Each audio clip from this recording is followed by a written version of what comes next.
یہ ملک سیکولر لوگوں نے نہیں بنایا، علماء نے بنایا۔ میں اس کی دلیل آپ کو دینا چاہتا ہوں۔ دلیل کے سوا تو صرف دعویٰ ہوتا ہے۔ آپ نے غور سے سننی ہے میری بات۔ یہ جو ملک کی تقسیم ہوئی پاکستان اور ہندوستان، اس سے پہلے یہ متحدہ ہندوستان تھا، ایک ہی ملک تھا، انگریز حکومت کرتا۔ انگریز نے اپنے پنجے گاڑ لیے تھے۔ آپ اپنے فہم سے، عقل سے ایک فیصلہ کریں۔ اگر انگریز کو ہندوستان سے نہ نکالا جاتا تو کیا پاکستان بن سکتا تھا؟ کرو فیصلہ ذرا۔ انگریز کو نکالنا ضروری تھا، وہ دفع ہوتا، ہندوستان سے نکلتا، تب پاکستان بنتا نا۔ یہ بات اگر صحیح ہے، یقیناً صحیح ہے، 100% صحیح ہے، تو پھر کوئی لیڈر سامنے لائیے جس نے انگریز کے خلاف جنگ لڑی ہو، جہاد کیا ہو، قید کاٹی ہو، سزا کاٹی ہو۔ ایک شخص لائیے، تاریخ اٹھائیے۔ انگریز کو ہندوستان سے نکالنے کے لیے سب سے زیادہ قربانی اگر کسی نے دی ہے تو وہ علماء نے دی، ہمارے اکابرین نے دی۔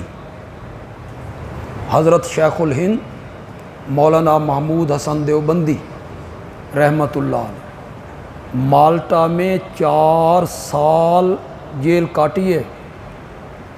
ان کے ہونہار شاگرد شیخ العرب والعجم حضرت مولانا حسین احمد مدنی رحمۃ اللہ علیہ ان کے ساتھ ہیں۔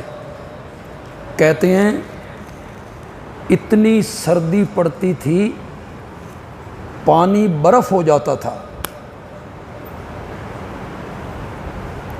تو حضرت مدنی پانی والا وہ لوٹا ساری رات اپنے پیٹ کے نیچے رکھ کر وہ جاگ کر گزارتے تھے کہ صبح میرے استاد کو وضو کے لیے پانی صحیح ملنا چاہیے۔ جیلیں کاٹی ہیں انہوں نے، چمڑیاں ادھیڑ دی گئیں ان کو، ان کی چونے کی بھٹیوں میں جلایا گیا، درختوں کے ساتھ باندھ کے انہیں پھانسی دیا گیا، کالا پانی، عمر قید۔ علماء نے قربانی دی، اور اس میں خاص کر کے علماء دیوبند کا ایک بہت بڑا حصہ ہے۔ اس قربانی میں انگریز نکلنے پہ مجبور ہو۔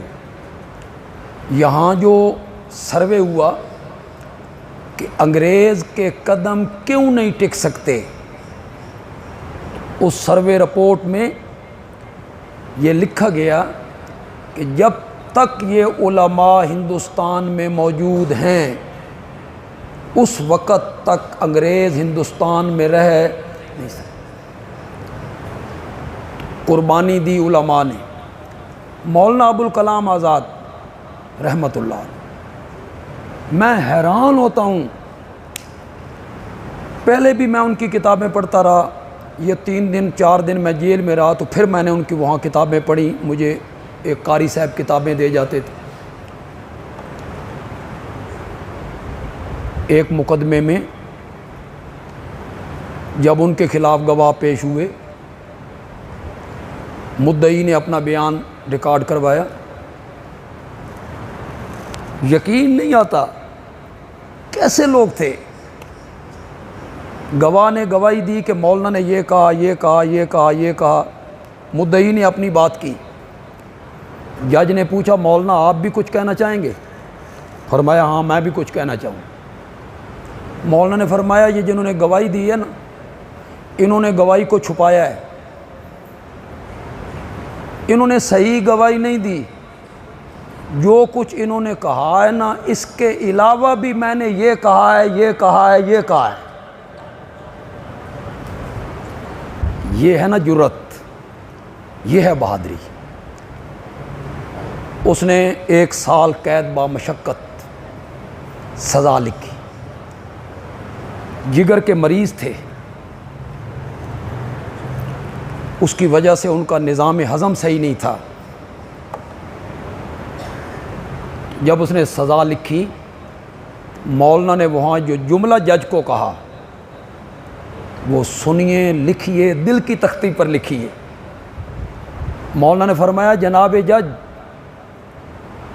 یہ سزا لکھتے ہوئے جتنی حرکت تیرے قلم میں پیدا ہوئی ہے، کعبہ کے رب کی قسم ہے یہ سزا سن کر اتنی حرکت بھی میرے دل میں پیدا نہیں ہوئی۔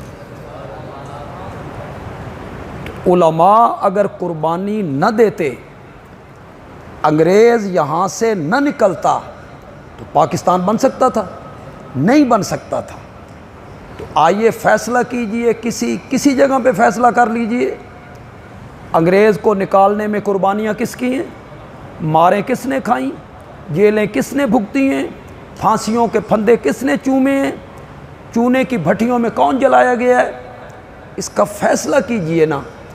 اسی لیے یہ جب پاکستان بنا، اس کے 2 حصے تھے، مغربی پاکستان، مشرقی پاکستان۔ مشرقی پاکستان آج کل بنگلہ دیش کہلاتا ہے، وہ ہم سے الگ ہو گیا 25 سال کے بعد۔ مغربی پاکستان میں سب سے پہلے پاکستان کا جھنڈا خود قائد اعظم نے تو نہیں لہرایا تھا، نہ کسی مسلم لیگ کے لیڈر نے لہرایا تھا۔ سب سے پہلا جھنڈا جو لہرایا وہ شیخ الاسلام مولانا شبیر احمد عثمانی نے لہرایا رحمت اللہ۔